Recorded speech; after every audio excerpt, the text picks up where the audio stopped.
வெறும் 15 நிமிஷத்துலேயே ஹோட்டல் ஸ்டைலில் பைனாப்பிள் கேசரி எப்படி பண்ணுறதுன்னு காமிக்கிறேன். வீடியோவை ஸ்கிப் பண்ணாமல் பாருங்கள், ரொம்ப டேஸ்டியாக இருக்கும். ஹாய் ஃப்ரெண்ட்ஸ், என் பேர் Aadhya. Welcome to our channel Aadhya recipes and vlogs. இப்போ தான் முதல் தடவை நம்ம சேனலில் பார்க்குறதா இருந்தால் ப்ளீஸ் சப்ஸ்கிரைப் பண்ணிவிட்டு பாருங்கள். அது கூடவே பக்கத்தில் இருக்கிற பெல்லை கூட கிளிக் பண்ணிவிட்டு வச்சுக்கோங்க. இந்த மாதிரி இன்ட்ரெஸ்டிங்கான ரெசிபிஸ் எல்லாம் மிஸ் பண்ணாமல் பார்க்கலாம். இப்போ இந்த பைனாப்பிள் கேசரி சின்ன டிப்ஸோடு காமிக்கிறேங்க, மிஸ் பண்ணாமல் பாருங்கள். எப்படி பண்ணுறதுன்னு பார்த்துடலாம். இதுக்காக நான் ஒரு மீடியம் சைஸ் பைனாப்பிள் எடுத்துகிட்டு சைட்ஸ் கட் பண்ணிட்டேங்க. இந்த ஃபுல் பைனாப்பிளை கூட நம்ம யூஸ் பண்ண மாட்டோம். இதில் ஒரு பாதி அளவு தான் நம்மளுக்கு தேவைப்படும். இப்போ மேலே இருக்கிற இந்த தோலெல்லாம் சீவிட்டு ஒரு வாஷ் பண்ணிவிட்டு இப்போது குட்டி குட்டி பீசஸாக கட் பண்ணிக்கலாங்க. இதில் ஒரு ஹாஃப் பார்ட் எடுத்துகிட்டு கட் பண்ணிட்டா போதும். இந்த மாதிரி கட் பண்ணி பக்கத்தில் இருக்கட்டும். இந்த பைனாப்பிள் கேசரியில் போடுறதுக்கு உங்ககிட்ட எந்த ட்ரை ஃப்ரூட்ஸ் இருந்தாலும் அதை இந்த மாதிரி பக்கத்தில் வச்சுக்கோங்க. இப்போ ஸ்டவ் மேலே ஒரு கடாயை வச்சுட்டு ஒரு 2 டேபிள் ஸ்பூன் அளவுக்கு நெய்யை சேர்த்துக்கலாம். நெய்யை நல்லா சூடான பிறகு இதுலேயே பாதாம் கேஷ்யூஸ் போட்டுங்க. நான் உங்களுக்கு எந்த ட்ரை ஃப்ரூட்ஸ் விருப்பமாக இருக்கோ அதெல்லாம் போட்டுட்டு கொஞ்சம் இந்த மாதிரி பொன்னிறமாக வந்ததுக்கப்புறம் எடுத்துகிட்டு ஒரு பிளேட்டில் பக்கத்தில் இருக்கட்டும்.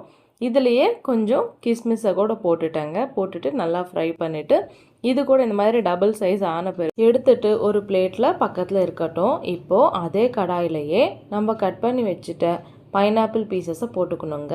இங்கே கப் மெஷர்மெண்ட்டில் பார்த்தா 1 கப் அளவுக்கு பைனாப்பிள் பீசஸ் இருக்கும். இதுலேயே 1 ஸ்பூன் அளவுக்கு சர்க்கரையை போட்டுட்டு மூடியை போட்டுட்டு ஒரு 5 நிமிஷம் நல்லா வதங்க விடுங்க.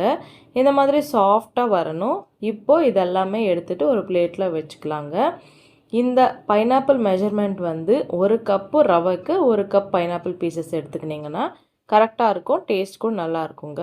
இப்போது அதே பேன்லேயே இன்னொரு டேபிள் ஸ்பூன் அளவுக்கு நெய்யை சேர்த்துக்கிட்டு இதுலேயே 1/4 கப் அளவுக்கு ரவையை சேர்த்துக்கிட்டேன். இந்த ரவை லோ ஃப்ளேம்லேயே நல்லா வேக விடுங்க. இந்த ரவை வேகிறதுக்குள்ளே இன்னொரு கிண்ணம் எடுத்துக்கிட்டு அதில் 3/2 கப் அளவுக்கு தண்ணியை சேர்த்துக்கலாம். தண்ணி இப்போ அடுப்பு மேலே வச்சுட்டு நல்லா கொதிக்க விடுங்க. இந்த தண்ணி நல்லா கொதிக்கிறதுக்குள்ளே இந்த ரவையை நல்லா மிக்ஸ் பண்ணிக்கணும், ரோஸ்ட் பண்ணிக்கணும். இந்த ரவை நல்லா வெந்துடுச்சுன்னா நைஸ் அரோமா வருங்க. பார்த்தீங்களா, தண்ணி நல்லா கொதிச்சிடுச்சு. இப்போ ரவை கூட ஒரு சைடில் நல்லா வெந்துடுச்சுங்க. இந்த மாதிரி கொஞ்சம் கலர் மாறினா போதும். இப்போது கொதிச்ச இந்த தண்ணியை ஒரே வாட்டி இந்த ரவையில் போட்டுடலாம். போட்டுட்டு கரண்டியால் இந்த மாதிரி கிண்டிக்கினே லோ ஃப்ளேம்லேயே குக் பண்ணிக்கணுங்க. இந்த ரவை நல்லா வெந்து திக்கான கன்சிஸ்டன்சியாக மாறும். இந்த மாதிரி மாறின அப்புறம் நம்ம இதுலேயே ஒரு 2.5 கப் அளவுக்கு சர்க்கரையை போட்டுக்கலாங்க. 1 கப் ரவைக்கு 2 கப்பு சர்க்கரை கரெக்டாக இருக்கும்.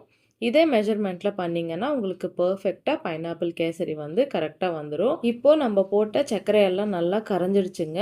இதுலேயே ஒரு டேபிள் ஸ்பூன் அளவுக்கு நெய்யை சேர்த்துக்கலாம். நெய் ஒரே வாட்டி சேர்க்காம ஒரு 1/4 கப் அளவுக்கு நெய்யை இந்த மாதிரி ஒரு டேபிள் ஸ்பூனாக சேர்த்துக்கினா நல்லா இருக்குங்க. சர்க்கரையெல்லாம் நல்லா கரைஞ்சதுக்கப்புறம் குக் பண்ணி வச்சுட்டேன். இந்த பைனாப்பிள் பீசஸை கூட போட்டுக்கலாம். இது கூடவே உங்களுக்கு பிடிச்ச ஃபுட் கலரை ஆட் பண்ணிக்கோங்க. லாஸ்ட்டில் இன்னொரு டேபிள் ஸ்பூன் நெய்யை சேர்த்துக்கலாம். இது கூடவே ஃப்ரை பண்ணிவிட்டா ட்ரை ஃப்ரூட்ஸ் எல்லாத்தையுமே போட்டுக்கிட்டு ஒரு வாட்டி நல்லா மிக்ஸ் பண்ணிவிட்டு ஒரே ஒரு நிமிஷம் லோ ஃப்ளேம்லேயே நல்லா இந்த மாதிரி கரண்டியால் கிண்டிக்கினே குக் பண்ணிக்கணுங்க. அவ்வளோதாங்க, பைனாப்பிள் கேசரி ரெடி ஆயிடுச்சு. ஸ்டவ் ஆஃப் பண்ணிவிட்டு சுட சுட இந்த பைனாப்பிள் கேசரியை சர்வ் பண்ணி பாருங்கள். அப்படியே வாயில் போட்டால் கரைஞ்சி போகும். ரொம்ப டேஸ்டியாக இருக்கும். ரொம்ப ஈஸியாக பண்ணிடலாங்க.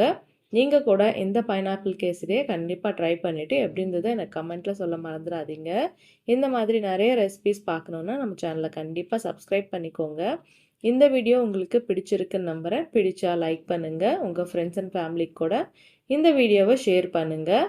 நம்ம சேனலில் இன்னும் நிறைய ஸ்வீட் ரெசிபிஸ் எல்லாம் இருக்குது. அதோட லிங்க் இந்த டிஸ்கிரிப்ஷனில் கொடுக்குறேன். கண்டிப்பாக எல்லாத்தையுமே ட்ரை பண்ணுங்கள்.